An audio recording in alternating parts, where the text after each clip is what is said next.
Hello and welcome back to part 2 of section 8.5.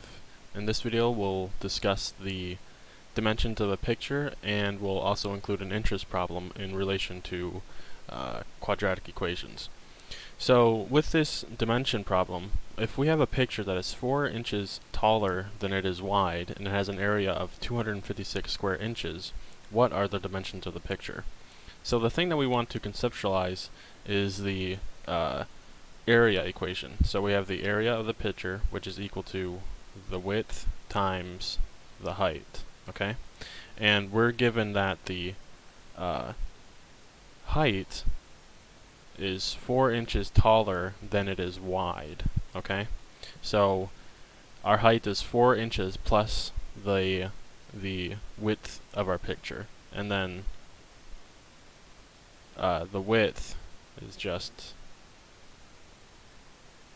equal to W, okay?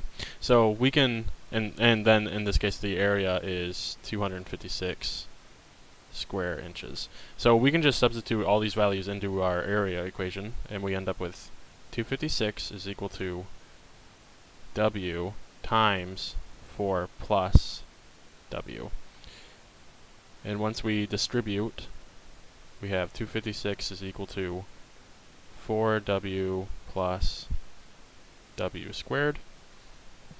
And the next thing we want to do is subtract the 256 and find, so that way we can find solutions for W. So we have, I'll write it like with the highest order term first. So we have W squared plus 4W minus 256 is equal to 0.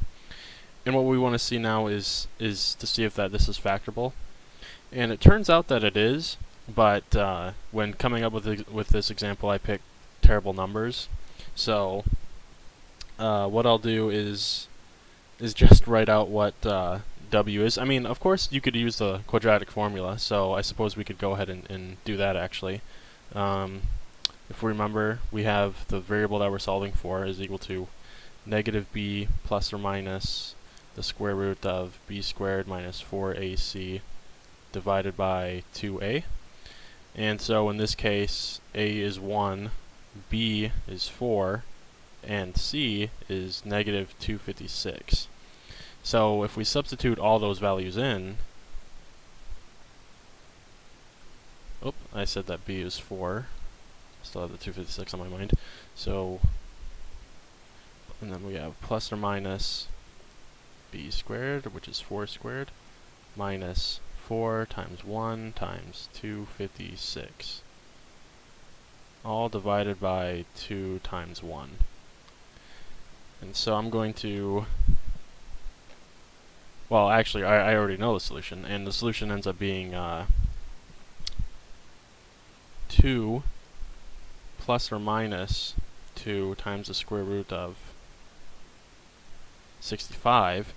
And so if we split that off into the plus and minus form, we have 2 plus 2 times the square root of 65 and 2 minus 2 times the square root of 65.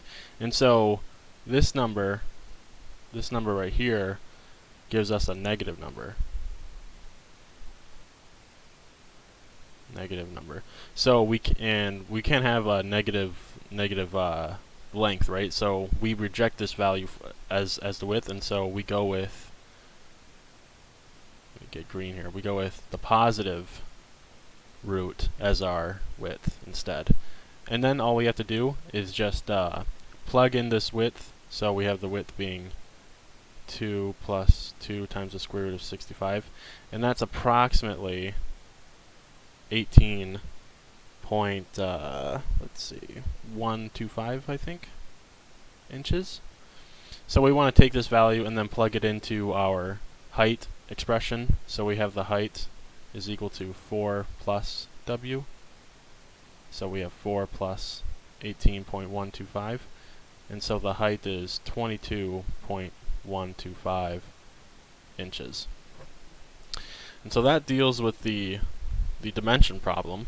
If we scroll down here to the interest problem, we're given the general form for the interest, and that's A is equal to P times 1 plus R raised to the T power, and A is the amount of money in the account that will accrue, or the total amount of money after some amount of years, where P is the amount of dollars deposited for T years at an annual interest rate of R.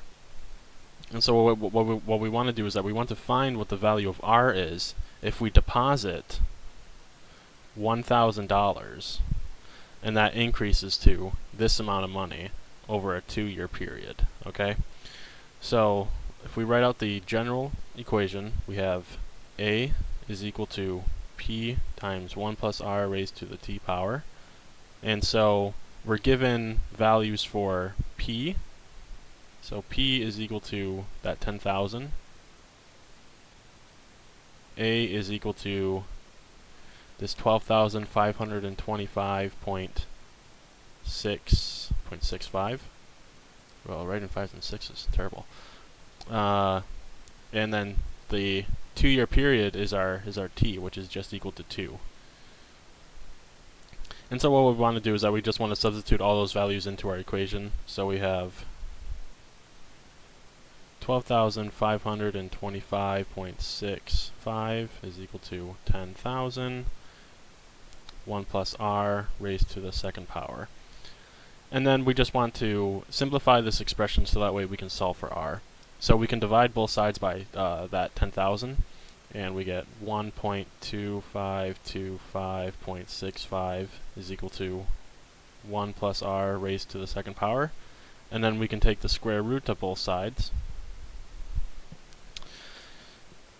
And the square root ends up giving us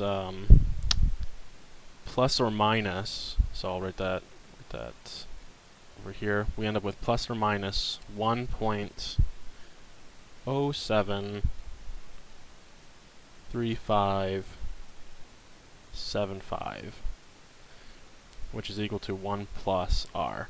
And so R is then equal to plus or minus 1.073575 minus 1. And so if we just take the two roots there, we have 1.073575 minus 1, and we also have, so that's one root, and then the second root is R is equal to negative 1.073575 minus 1. So we know that we have a negative number that becomes more negative, which means that this interest rate would be negative, and that just simply isn't possible because we end up with more money than we started with. So we reject this value for R. But this one will still be positive even after we subtract 1 off from it. And so that simplifies into 0.073575. And if we convert that to a percent, which is just multiplying it by 100, we find that the interest interest rate is 7.36. I'm going to round it there. Percent. And so that's how we find the R value. You can go ahead and you could even take this R value and check it to see if that we end up with that amount of money in the end. But that'll do it for part 2 of section 8.5. In the next section, we'll talk about reduced rates, and I think I even throw in a Pythagorean theorem problem in there. So, yeah, see you next time.